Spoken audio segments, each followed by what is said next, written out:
how much camel toe is young camel toe gonna get this week? So that's how I started. This is before the vlogs, the raps, the stand-up comedy, everything. This was just like a meme in high school, you know. And then I just continued on. I went to Germany for 2 years. That's kind of where, like, because I moved to Germany, I studied abroad out there, I learned the language, I traveled through Europe, and nobody knew me. So it was like, well, you know, I don't even say my real name anymore. So we just gonna leave my real name out. I'm Young Camel Toe, first name, last name. And that kind of started in Germany. It was like nobody knows my real name. I'm Young Camel Toe. And I just noticed the more I did that, the more aura I had, the more shows I got, the more women I got, the more people of high status who were just like, man, this is an interesting lifestyle. I want to tap into this. And the more money I made out in Germany. So when I came back, I kept that same mindset. People like, what's your real name? I'm like, Young Camel Toe. I'm from Young Cameltoeville, the Young Cameltoians. And they like, what? And it's been up since then. COVID too was a big thing. During COVID, I was just in my apartment, couldn't really do much. So that's really where I started doing the merchandise and the branding and putting up billboards and banners and actually like being like, no, we gonna make this like there's no more 9 to 5. I was working at Google over in the marketing department during COVID. It was remote. So I used that time because to be honest, I was working like 2 hours a day for Google. I mean, I had AI programs running, and I know a little bit of programming. So I wrote some systems to basically do my job for me. I eventually got caught in 2023, and I got laid off. Because they were like, "Hey, we see you running a program. You're not even working anymore." So they laid me off. But by that time, my brand was already up. I was already doing TV shows, movies, and things like No Jumper. So I didn't even need Google anymore. But that was the jump off for me to really like sit down and like actually monetize my brand. That's really incredible. I love Germany, like, such a beautiful country.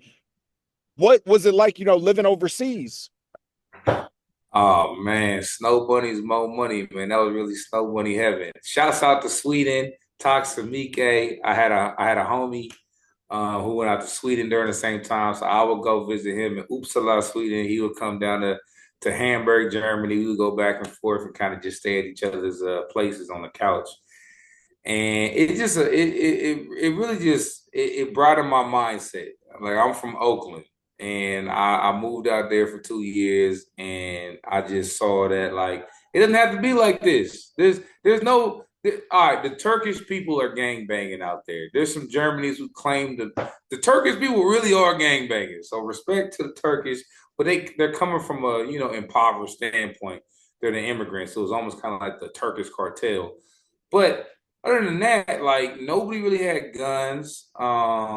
And it was just a peaceful environment. Like the German government gives the homeless drug people free drugs. They basically say, hey, come to this park or this area. We'll give you free food, free drugs. But if we give it to you, you got to stay here. So you just have like certain areas where the homeless drug people go and they play Beethoven and stuff to like soothe their mind. And like I saw that and I was just like, wait, Germany got it down, man. Like these streets are clean, the people are happy. I'm walking around with my jewelry everywhere to the hood or whatever, like the dangerous area. Everybody's dabbing me up, saying they say was gibt's meinen Digger, which it sounds crazy because it's Digger. They call you Digger. So at first I was like, y'all calling me no, was gibt's mein Digger. I was like, oh, that's just, that's like my homie. So, that got, it took a little bit getting used to, but man, it was all love out in Germany. It was all love. I love Germany and all the places in Europe that I traveled during those 2 years. That's incredible. How did you get involved with No Jumper? And what has your experience has been like on the show? With no jumper. So, I actually do some behind the scenes work for Channel 5 News with Andrew Callahan. So I do some behind the scenes stuff there, videographer, some editing. Sometimes I'm in front of the camera. And one day we got an assignment with Trap Lord Ross. And so I was doing some hood vlogs with Trap Lore. We went to we went to the Blood neighborhood and we went to the Crip neighborhood. And we did them both. Like the same, it was one day Crip, one day Blood, did that. And then I don't know how it happened, but I just ended up at the No Jumper studio after the hood vlog. Trap Lore had to handle some business with Adam. So I'm just there with a camera, chilling, and I know how politics go in the entertainment business, and like the first rule of the entertainment business is you got to become friends with the employees. You got to become friends with the employees. So I immediately went to the cubicles, introduced myself, made some jokes. They showed me some videos that they were editing. I started with the editing bay. I kind of just made friends with them, and yeah, just from there on out, like I had their Instagrams. Occasionally, they would tell me to pull up at a No Jumper store. Just they'd have events and they'd invite me to the parties. So I kind of got to become friends with the No Jumper employees. And that Saturday when they had the competition, I keep it a G. I didn't know what it was. I just got a text like, "Hey, 10 a.m. is cracking over here at No Jumper. Pull up and be a dumbass, basically. And let's just have some fun." So that's what I did. And then once again, the competition was going on, but I'm already familiar with the space. So I go back to the cubicle and talk to the employees, and they're like, "You know what? You should do the news." Hey, forget this competition. Yeah. Forget this. Hey, you available Wednesday? So I'm not even. I'm not even outside. I'm in the cubicle. Yeah, y'all doing the filming. Y'all doing the hoorah. I'm like, man, it's hot. It's too many masculine figures in here. I'm sweating. I got my shirt off. I'm going to the cubicle where they got air conditioning. And they're like, man, just come back next Wednesday, man. Don't even worry about this competition, man. We need YungCameltoe and No Jumper, man. So it's I mean, that's all she wrote. That's That's kind of dope. how I got my start. Yeah. What's been the most memorable or funniest moment you've had while appearing on No Jumper? While appearing on No Jumper. I think the so far Frosty the Snowman. So Almighty Suspect and me, we homies now. We good. We got good comedy banter. And Frosty the Snowman is basically Almighty Suspect's you know. I'm not in this whole warfare, but I love Pokemon. Like that was my first video game. I played that from like age 7 to 9. That was the only game I had. So like I really got into Pokemon during my early ages, and I still play to this day. I still got my Pokemon cards. I got every single Game Boy version of the Pokemon games, for each generation. So I got 9 Pokemon games. I still play online with my cousins and some of my friends. So like I'm actually a Pokemon fan. So when the news hit that Frosty the Snowman was stealing Pokemon cards and flipping them while pimping, I was like, "Oh, this is crazy, man." I ain't gonna lie, I'm kind of jealous. I kind of wish YungCameltoe got caught stealing Pokemon cards because that's just a funny story that I would probably do. So when I seen the story, I immediately just made a whole bunch of Pokemon merch, put it on my website, started wearing it. Went outside, people was like, "Man, hey, that's a fly Mewtwo outfit. Oh, I like the Charizard." Now I'm selling it, making money. I just went on No Jumper on Monday with the Mewtwo outfit. People hitting my line talking about I need that outfit. So like I'm making money off of it. I'm laughing off it. I'm in the Pokemon lore. Like now I got more like Pokemon ideas. And yeah, so I would say that's so far that's been my funnest moment.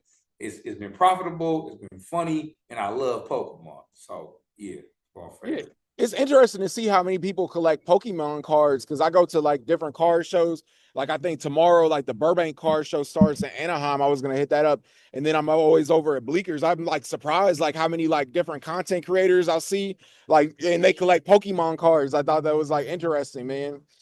Uh, So I don't collect Pokemon cards. I stopped. There was there's a kid up the street, Asian kid. I'm gonna put him on blast. Sterling Spence. He said, you should join the choir over at Boena, the Voices of Evening Angels. And I was like, nah, dog, I play football, I play basketball. I ain't no choir. He said, I'll give you all my Pokemon cards if you join us for a month. I said, he had a lot of Pokemon cards. I said, run it. I joined the choir and everything. And I still he got this thick stack of just like, I should sell them. I'm up. I really should, but it's really not my because I didn't even collect them. I ain't gonna lie. I played the Game Boy, but he had all the cards. He's like, just join the choir for 1 month. So I've never really bought a pack. I have all of Sterling Spencer's cards in my room. That's lit. How do you stay motivated and creative in multiple fields like fashion and media? The money, the money. Like it was just. I think my brand's so crazy and so out there that when people see me, they want to connect, they want to film. I've been in multiple TV shows, game shows. YungCameltoe put him on a game show. I've had all this type of experiences all over the world that been payment from the YungCameltoe brand. It's ridiculous. Like my favorite character in like the anime universe is the Joker. I feel like YungCameltoe gets to play. I'm not doing what the Joker does, but like I'm basically breaking all the rules of society. Like I don't ever tell nobody my real name. I'm walking around, yeah, YungCameltoe, YungCameltoe. Everybody's confused. I'm cracking jokes. My music, my newest song is "You Can Never Get Divorced If You Don't Get Married." Don't get married. She'll run to the judge and suck off the judge. She'll take all your kids and take half your stuff. So yeah, I got a lot of blowback, but they're like, it's YungCameltoe. And they're like, that's funny. So like, it's just it's really the lifestyle, being able to laugh and make money at the same time. And I haven't worked a 9 to 5 job since 2023 off the brand. So I think just all that combined is what really keeps me going. Yeah, it's incredible. If you could collaborate with any artist or influencer, who would it be and why? Ooh. All right. So I'm gonna go. My mind is telling me yes, my body's telling me no. R. Kelly. Shouts out to the man, free R. Kelly. I don't care. I'm doing Step in the Name of Love at every karaoke. I'm still doing it. But if I could my mind, if I could collaborate with anybody, I mean, who's the hottest artist in the world right now? Kai Cenat. I mean, streamers is the new artist. I mean, the rap game is dead. I ain't gonna cap. So yeah, Kai Cenat. That's what my mind tells me. Yeah, me and Kai, we should link up, do some footage. I go viral. I make money. But my heart, Lil B the bass guy, man. Lil B the bass guy. Because, I remember watching Lil B and being like, wait, most people are trying to be the greatest rapper alive. He's trying to be the worst rapper alive, and he's profitable. So when I first started rapping, I was trying to be worse than Lil B. That was the inspiration. It was like, man, I'm gonna make a, look, Lil B the worst rapper alive. He calls himself the best rapper alive, but I'm gonna be worse. And like I did it, and it worked. Like I made a lot of money off of just making horrible music. But that I did came from my ambition to be worse than Little B. So I mean, like one day we come from the same neighborhood. Well, not neighborhood, but same city basically. Yeah, that's So yeah, incredible, man. Like, what's something surprising about you that your followers might not know? I speak German fluently. Say something in German. Also, ich heiße Jan Kamoto, ich komme aus Auckland, ich habe gewohnt in Deutschland für 2 Jahre, ich habe studiert Betriebswirtschaft, ich hatte viel Geld gemacht, viele Frauen gefickt und es ist ein wunderbar schönes Tag heute. That's lit, man. YungCameltoe, man, a man of many talents. I appreciate you for taking the time. Thank you, man. Appreciate it. Definitely.